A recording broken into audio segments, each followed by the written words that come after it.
A Philadelphia abortion doctor convicted of killing 3 babies who were born alive in his grimy clinic agreed Tuesday to give up his right to an appeal and faces life in prison but will be spared a death sentence.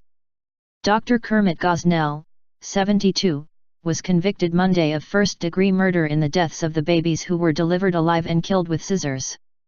In a case that became a flashpoint in the nation's abortion debate, former clinic employees testified that Gosnell routinely performed illegal abortions past Pennsylvania's 24-week limit, that he delivered babies who were still moving, whimpering or breathing, and that he and his assistants dispatched the newborns by snipping their spines, as he referred to it. Prosecutors agreed to 2 life sentences without parole, and Gosnell was to be sentenced Wednesday in the death of the 3rd baby, an involuntary manslaughter conviction in the death of a patient and hundreds of lesser counts. Prosecutors had sought the death penalty because Gosnell killed more than one person, and his victims were especially vulnerable given their age. But Gosnell's own advanced age had made it unlikely he would ever be executed before his appeals ran out. Gosnell has said he considered himself a pioneering inner-city doctor who helped desperate women get late-term abortions. Defense lawyer Jack McMahon said before the sentencing deal that his client's bid for acquittal was a battle. "The media has been overwhelmingly against him," McMahon said. "But I think the jury listened to the evidence, and they found what they found." The gruesome details of Gosnell's operation came out more than 2 years ago during a grand jury investigation of prescription drug trafficking. Authorities raiding Gosnell's clinic for drugs instead found bags and bottles of fetuses, including jars of severed feet, along with blood-stained furniture, dirty medical instruments and cats roaming the premises. Partisans on both sides of the nation's polarized abortion debate were quick to weigh in after the verdict. Abortion foes said the case helped to illustrate the disturbing reality of abortion. "This has helped more people realize what abortion is really about," said David Osteen, executive director of the National Right to Life Committee. He said he hopes the case results in more states passing bills that prohibit abortion once the unborn child can feel pain. Supporters of legalized abortion said the case offered a preview of what poor, desperate young women could face if abortion is driven underground with more restrictive laws. Kermit Gosnell has been found guilty and will get what he deserves. Now, let's make sure these women are vindicated by delivering what all women deserve: access to the full range of health services including safe, high-quality and legal abortion care, said Elise G. Hogue, president of NARAL Pro-Choice America.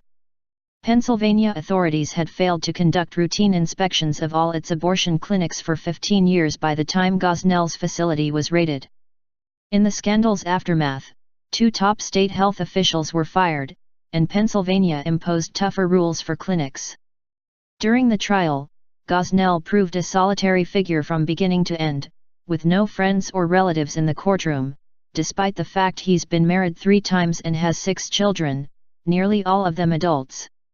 Gosnell did not testify, and called no witnesses in his defense. But McMahon branded prosecutors elitist and racist for pursuing his client, who is black and whose patients were mostly poor minorities. "I wanted to be an effective, positive force in the minority community," Gosnell told the Philadelphia Daily News in a 2010 interview. "I believe in the long term I will be vindicated." Gosnell was also convicted of infanticide, racketeering and more than 200 counts of violating Pennsylvania's abortion laws by performing third-term abortions or failing to counsel women 24 hours in advance. Prosecution experts said one of the babies was nearly 30 weeks along when the abortion took place, and was so big that Gosnell allegedly joked the baby could walk to the bus. A second baby was said to be alive for about 20 minutes before a clinic worker snipped the neck. A third was born in a toilet and was moving before another clinic employee severed the spinal cord, according to testimony. A fourth baby let out a whimper before Gosnell cut the neck, prosecutors alleged. Gosnell was acquitted in that baby's death, the only one of the 4 in which no one testified to seeing the baby killed. Gosnell's attorney argued that none of the fetuses was born alive and that any movements were posthumous twitching or spasms. The defense also contended that the 2009 death of 41-year-old Karnamaya Mongar of Woodbridge, Virginia, a Bhutanese immigrant who had been given repeated doses of Demerol and other powerful drugs to sedate her and induce labor, was caused by unforeseen complications and did not amount to murder, as prosecutors charged.